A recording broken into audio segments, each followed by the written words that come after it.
Episode 370 na tayo, naabot kami na pangarap mga kapuso, araw ng Martes. Humingi nga ng pasensya itong si Don Pepe dahil nga bigla agad silang umalis.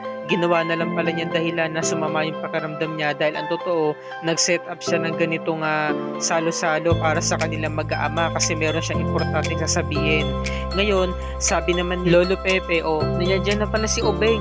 Nung dumating si Obeng, sinabi niya agad ni Lolo Pepe na kinakailangan sila daw dalawang magkapatid ang mag-manage ng kanilang negosyo at asikasuhin na rin daw niya yung annulment kay Moira para hindi na raw magamit pa ni Moira ang apelido nilang Tanyag. Ngayon naalala ni RJ yung mga bilin at encouragement sa kanya ni Lynette. Sabi niya, "Papa, mag-aaral po muna ako, nagbago ako ng plano." Sabi naman ni Lolo Pepe, tumutol ito, "Alam mo, ang tigas talaga ng ulo mo eh.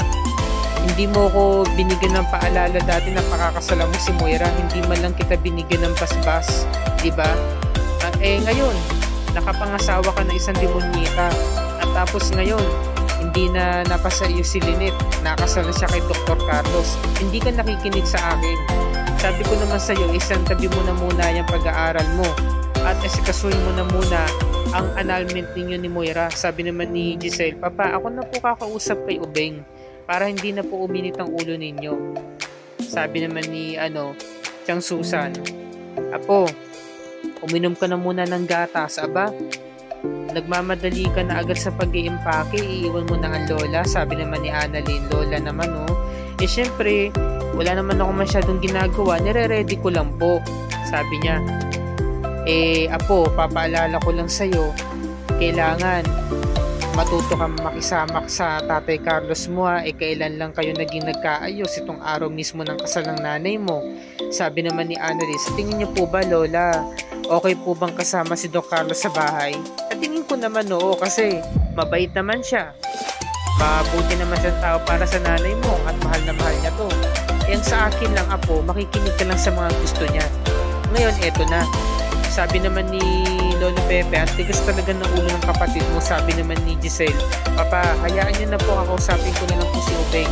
Meron po akong na-research at talagang ikakasyak ninyo. Ito, papakita ko sa inyo. Ito pa lang si Lander Soler, kaya pala familiar sa akin ang mukha niya. Nagbigay nga pala siya ng business proposal sa atin. Yung isa sa mga negosyo natin sa Davao, na mismo mga cleaning products. Kaso, tinanggihan ko yung business proposal niya. Kaya kumbaga, hindi natin siya naging diba? Kumbaga parang ka-partnership ng kumpanya. So, sa tingin mo, Papa? Gumaganti lang ba talaga siya sa atin? Kaya niya ginawa yun? Kaya niya binili ang shares ni Obeng sa Apex?" Sabi naman ni Lolo Pepe, "Maaring oo. Pero alam mo, para sabihin ko sa'yo, Giselle, sobrang laki. Aabot ng $1 million ang halaga ng ibinili niyang shares kay Obeng. Hindi ako masyadong nagmamaliit sa kanya, pero cleaning products lang ang kanyang negosyo. Bigla na agad siyang yumaman ng ganun, di ba? Ano kaya ang nililihim nito ni Lander Soler? Samantala, ito namang si Lynette,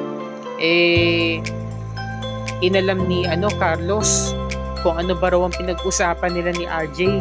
Sabi naman ni Lynette, pinalakas ko lang naman ang loob niya. Binigyan ko lang naman siya ng advice na huwag siya magpapatalo kay Moira. Huwag siya magpapadaig doon. At saka sinabi ko rin na pwede siya mag-aral. Pagpatuloy niya yung pag-aaral niya nang sa gayon, maging doktor siya.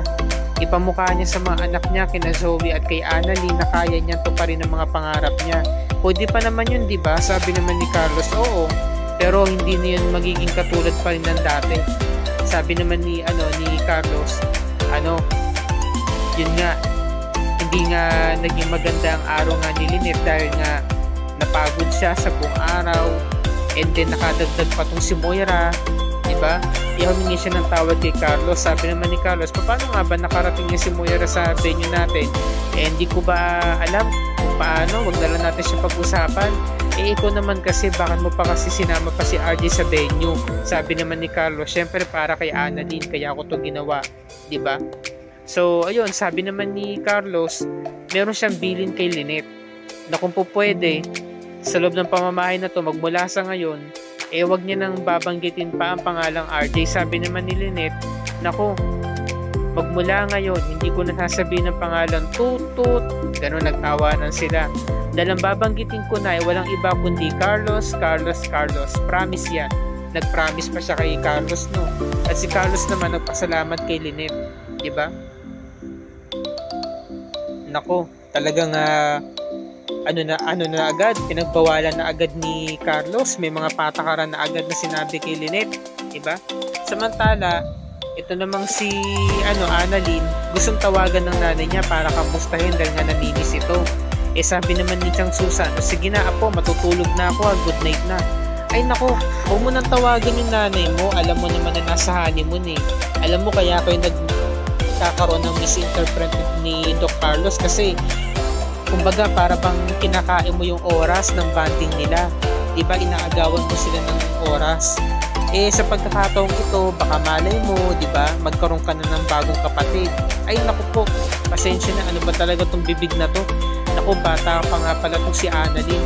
Pasensya ka na apo naku, kasalanan ko talaga to Nakakatoto yung eksenong to, no? Natatawa naman si Annalyn, so sabi naman ni Chang Susan, sige na apo, matutulog na ako tulog ka na rin. Ngayon, ang ginawa ni Annalyn, kinuha yung picture frame nila mag-ina. At syempre, naalala niya talaga kasi ang nanay niya, kaya hindi niya talaga mapigilang hindi ito tawagan. Ngayon, may mga chocolate sa wine sa may kama nila. Mag-iinuman muna sila, kumbaga pampaantok para makatulog. Ngayon, meron doon tsokolate, kinuha ni Lynette. At naalala niya yung mga panahon na niregaluhan siya ni RJ. Diba? Sabi pa nga rito ni Lynette, mukhang masarap to at mukhang mamahalin. Nag-abala ka pa. Ngayon, biglang dumating si Carlos, sabi niya, Lynette, mahilig ka pala sa tsokolate, sabi ni Lynette. Oo, RJ. Naku, sumimangot na rito si Carlos. Talagang nagnuot yung noo niya. Talagang galit na galit ang titig niya kay Lynette. Nagulat si Lynette, di ba? Kasi nabanggit niya ang katagang RJ. Ngayon, sabi ni Carlos, wala pang isang oras. Wala nang napag-usapan natin yan. Pero ngayon, binabanggit mo ang pangalang RJ. Di ba kasabi ko lang sa'yo, wag mo na siyang babanggitin dito sa loob ng pamamahay ko at sa harapan ko pa. Sabi naman ni Lynette, pasensya na Carlos, hindi ko talaga sinasadya. May mga pagkakataon naman talaga na ganun, di ba? Yung sumasagi sa isipan natin, yung nagkakamali tayo ng pagkakasambit. Totoong sinasabi ko, Carlos, hindi ko siya iniisip. Nabanggit ko lang talaga ang pangalan niya, maniwala ka sa akin, sinungaling. Kinuha si Lynette, no? Talagang pinisil yung kanyang sumipad ng pulso, tapos tinulak siya, napahiga na lang siya sa kama. Hindi siya pinapakinggan ni Carlos, masama ang loob. Samantala si Lynette, nakikiusap, nagmamakaawa, parang ang bigat-bigat pa ng kasalanan ni Lynette. Diba parang si Carlos lagi ang tama, siya lagi ang malinis, siya lagi ang masusunod. Kakaawa naman si Lynette, diba? Biruin nyo mga kapuso, unang gabi pa lang nila itong pagkasama, honeymoon pa nila kakakasal lang nila kaninang umaga, maghapon, diba, sa venue. Tapos pag uwi ng bahay, away agad. Sabi naman ni Lynette, hindi naman daw niya talaga sinasadya. Diba, ay araw pa mismo ng kasal nila, tas honeymoon nila, tas ganto agad yung vibes. Diba? Sabi naman ni Carlos, sabihin mo ba, Lynette, meron bang naganap na halikan? Hinalikan ka ba niya? Niyakap ka ba niya? Hindi, Carlos, hindi. Walang nangyaring ganun. Sinabihan ka ba niya na mahal ka niya? Abe, Carlos, huwag mo kong iwan. Umalis si Carlos, no? At syempre, nagdabog si Lynette. Kinuha yung tsokolate, pinukpok doon sa may kama. Dahil nga kasalanan nga ng tsokolate na yun, kaya naalala niya si RJ at nagkamali siya ng binanggit. Samantalang itong si Moira, tuwang-tuwa. Dahil nga, dapat daw kasama raw niya si Zoe kanina para mang-asar. Sabi naman ni Zoe, bakit mo pa kasi ginawa yun, ma'am? Para mang-asar, tapos isasama mo pa ako para inisin din sila. Alam mo ba, ma'am, ako pa nga yung mas naiinis kung tutuusin dahil pinakasalan ng biological father ko si Lynette. For sure, magiging kapatid ko na talaga si Annalyn. Kahit kailan talaga hindi na talaga mawala sa buhay ko yung Annalyn na yan, dapat mawala na siya. Lagi na lang siya nakadikit sa buhay ko. Bakit ba laging ganun ang nangyayari? Sabi naman ni Moira, alam mo sa ginagawa mo yan, mabubuking tayo. Mas maigi nga yung walang nakakaalam, di ba? Kaya instead na mamroblema ka tungkol sa pagiging kapatid mo kay Annalyn, mabuti pa sa walang kibuka na lang. Dahil wala rin naman nakakaalam ng sikreto natin. Ngayon, ito namang si Lynette, tinatawagan si Annalyn para kamustahin. Dahil nga nag-aalala siya, di ba, paikot-ikot siya sa loob ng sala. Ngayon, tinawagan niya sa pangalawang pagkakataon at nagising na nga si Annalyn dahil nga sa lakas ng ring. Katabi niya yung cellphone niya dahil nga nag-aalala rin siya sa nanay niya. Gusto niya itong matawagan. Ngayon, kinamusta siya ni Lynette. Sabi niya, "Anak, Annalyn, gising ka pa ba? Kamusta ka na?" "Okay lang po ako, Nay. Kayo po, kamusta pong honeymoon nyo?" "Eto, masaya kami ni Carlos. Alam mo naman, anak, na kaya kita tinawagan kasi namimiss kita." Sabi naman ni Annalyn, "Napakabait po ni Tatay Carlos, no?" "Tatay?" "Opo, yun po kasi ang binilin sa akin ni Doc Carlos at hiniling niya sa akin na tatay na lang daw ang itawag niya sa akin." Sabi naman ni Lynette, "Napakabait talaga ng Tatay Carlos mo, no?" Sabi niya. Sabi naman ni Annalyn, "Nay, sige po, asikasuhin niyo po si Doc Carlos, honeymoon niyo po ngayon eh." Sabi naman ni Lynette, "Sana anak, lagi mo kami ipagdarasal ni Tatay Carlos mo na sana sa oras na magkaroon kami ng problema ay makayanan namin harapin ito ng kaming dalawa. Malagpasan namin." Sabi naman ni Annalyn, "Naku Nay, ipagdarasal ko ho kayo, wag po kayong mag-alala. Saka pwede ho ba wag kayong magseta ng ganyan? Mahal na mahal naman po kayo ni Doc Carlos. Masaya naman po kayo sa isa't isa, diba?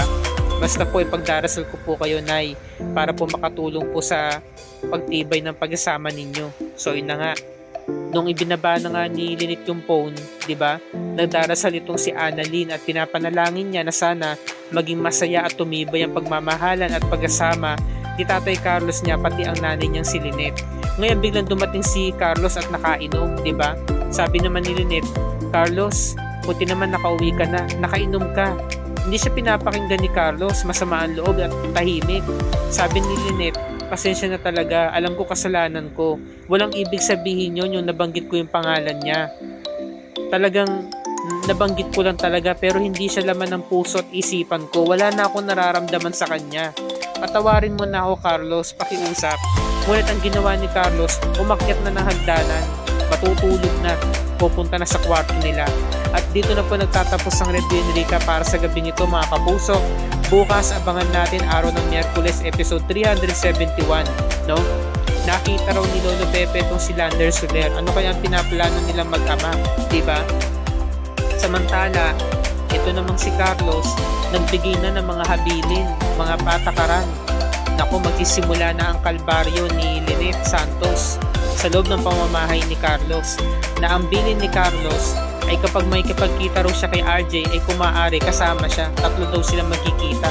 Samantalang ito namang si Moira naghasik na ng lagim ng tuluyan dito sa Apex. Nahuli niya yung mga doctors na nagchichikahan daw sa video na kanilang pinapanood na wala namang kakwenta-kwenta, na hindi raw related sa trabaho. Kaya pinarusahan niya ito at pinaglinis mismo ng kanyang sasakyan. Mabuti na lamang to the rescue si Dr. Ray Meneses na talagang napakabait, diba? Sabi niya, mga doctors sila, tapos paparusahan mo sila na paglinisin ng kotse mo. Samantala si Annalyn, nakalipat na nga sa bahay ni Doc Carlos, ngunit hindi niya ramdam na bilong siya sa bahay nga ni Doc Carlos, no? Parang hindi doon niya ramdam na nandoon siya.